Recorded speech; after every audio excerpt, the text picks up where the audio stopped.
नमस्कार। ध्यान, सजगता, स्व ज्ञान आदि बातों में मेरी रुचि बचपन से रही है, परंतु इन सब में मेरा जो दृष्टिकोण रहा है, जो मेरी समझ रही है, बहुत उसको प्रैक्टिकल अप्रोच की रही है, व्यवहारिक समझ की रही है।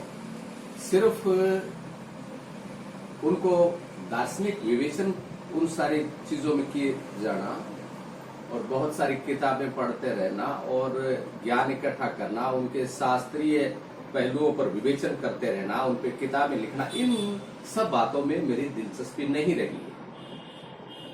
मैंने पढ़ी है, बहुत सी किताबें भी पढ़ी है, मगर उन सब के पीछे व्यवहारिक समझ मेरी यह रही है कि वो सब पढ़ने के द्वारा, उस चिंतन के द्वारा, उस अवलोकन के द्वारा मैं अपने मन को समझने में समर्थ हो जाऊं। और अगर बहुत सारी अगर ऐसी चीजें थी जिनका उनसे नहीं था, तो वो चीजें मेरे को नहीं बांधी। परंतु हम देखते हैं कि हम शब्दों, सिद्धांतों, धारणा और मान्यताओं का एक जो जंगल है, अध्यात्म जगत, उसमें खो जाते हैं। और जो जीवन में वास्तविक प्रश्न है कि हम अपना जो वर्तमान जीवन है, रोज का जो जीवन है, हमारे मन में जो सारी प्रक्रियाएं चलती है, मन में जो सारे द्वंद्व है और दुख, पीड़ाएं, सारे संताप, जो उनको कैसे समझा जाए, उसको कैसे सुलझाया जाए। बाहर से भी हम कोशिश करते हैं जीवन को सुलझाने की और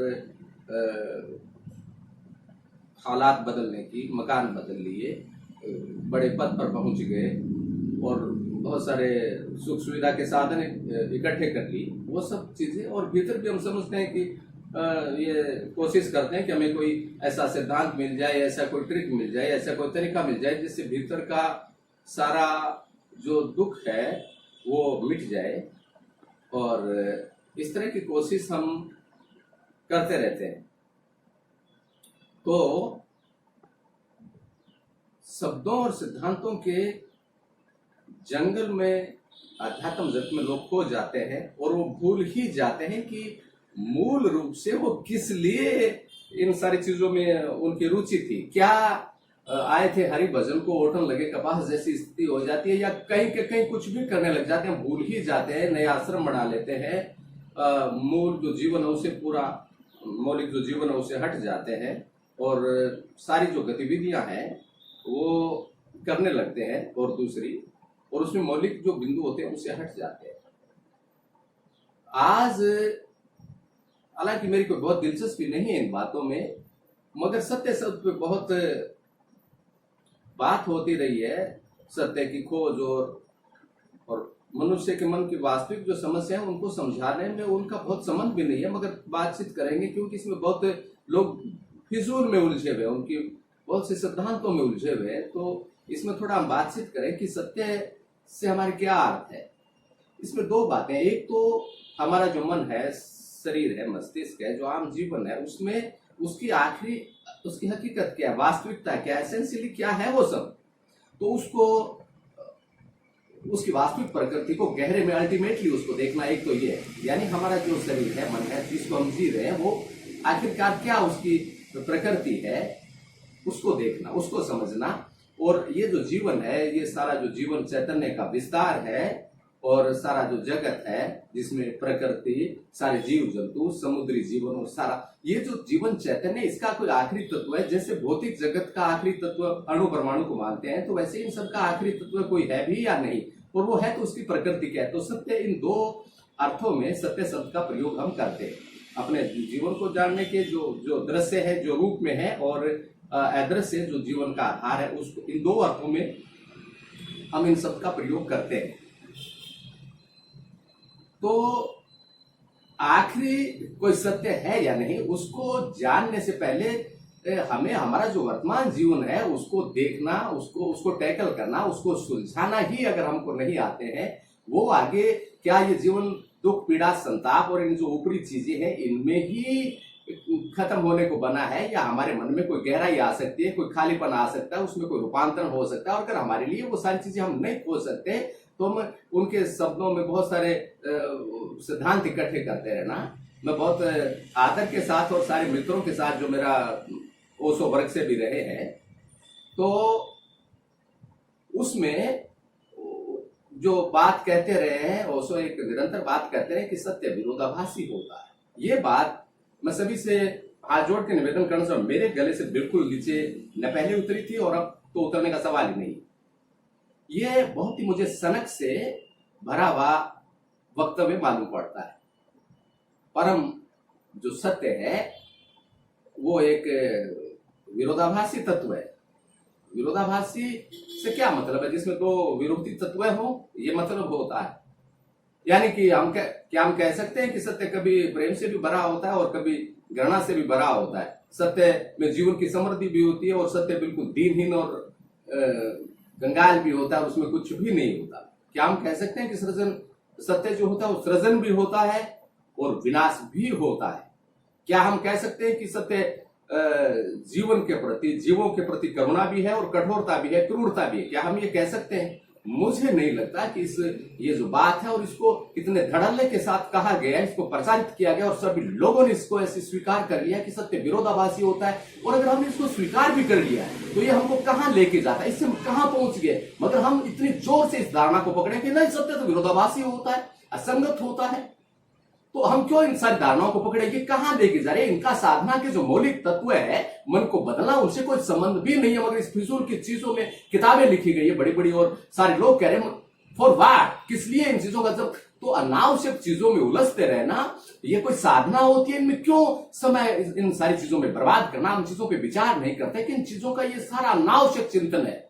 मगर जब भी आध्यात्मिक मित्र मेरे सारे बैठते हैं कि सत्य तो विरोधाभासी होता है, ऐसे हंस के वो कहते हैं जैसे उन्होंने परम सत्य को जाना है, किस अर्थ में विरोधाभासी होता है।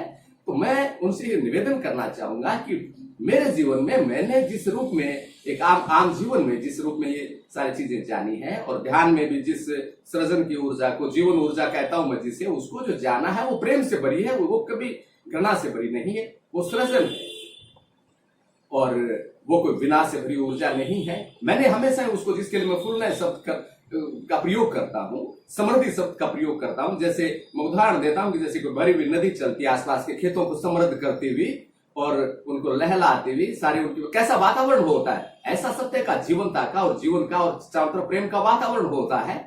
वो कोई विरोधाभासी तत्व नहीं है। अगर प्रेम है तो प्रेम ही है, अगर जीवनता है तो जीवनता ही है। तो हम खोजें जीवन में इन सारे तत्वों को। हमने ये सारे सिद्धांत किस लिए पकड़ लिए? इनसे तो हम रुक गए हैं। हमने जीवन की खोज, वो चाहे कैसा भी तत्व हो, मगर उसके वर्णन को हमने क्यों स्वीकार कर लिया? क्यों हमने उन सारे उसके बारे में धारणाओं को, मान्यताओं को, कंसेप्ट को स्वीकार कर लिया? हमने खोजना ही बंद कर दिया। ये सारा जो परिदृश्य है मेरा तो इसमें दृष्टि यही है कि इस सब में हमारे सारे मित्रों का जो वक्त है कीमती, वो जाया हो रहा है, जीवन जाया हो रहा है। कोई सार्थक खोज की चीज आ रही है। जिन मुद्दों से जीवन रूपांतरित होता है, मन रूपांतरित होता है, वहां तक तो बात ही नहीं पहुंच रही। दूसरे ही असंगत और जिन मुद्दों से कुछ लेना देना नहीं है, जो ध्यान भटकाने वाले और पलायन के और सिर्फ मन को एक जरूरी मुद्दों से हटा करके अनावश्यक चीजों में मन को व्यस्त रखने वाले जो मुद्दे हैं, उन सब में सारा तो मेरी कोई दिलचस्पी भी नहीं है इन बातों में। ये मगर चूंकि इन शब्दों का बहुत प्रयोग होता है, सत्य की खोज, सत्य के खोजी, सत्य का, बहुत सारे मित्र ऐसा वेट करते रहते हैं कि ऐसा सत्य का अंदर उनके विस्फोट होगा, समाधि का, और फिर उनके भीतर प्रेम का और ऐसा खिलाव हो गया। अगर हमारे आज के जीवन में अभी हम जी रहे, अगर इसमें प्रेम नहीं है, समृद्धि नहीं है, तो अचानक विस्फोट कहां से हो जाएगा, कैसे हो जाएगा? ये बिल्कुल बचकानी सी बातें हैं, मगर ये सब चल रहा है अध्यात्म में। और इनका कोई जो है, और जो आदमी अभी प्रेम को जानता है, अभी जो शांति से जी रहे, ठीक है, मिट जाएगा एक दिन, रूप भी मिट जाता है, शरीर भी मिट जाता है, मगर अगर हमारे भीतर सजगता है, अगर हमें अपने मन को समझना और सुलझाना आ रहा है, अगर हमारे भीतर उसमें मन की बांधने वाली और पीड़ादायक जो प्रक्रिया है, उससे अगर हम मुक्त हो सकते हैं, उससे हम मुक्त हो सकते हैं, मन खाली हो सकता है और स्वतंत्र हो सकता है, अगर उसमें स्पेस क्रिएट हो सकता है, उसमें फ्रीडम आ सकती है, उसमें प्रेम आ सकता है।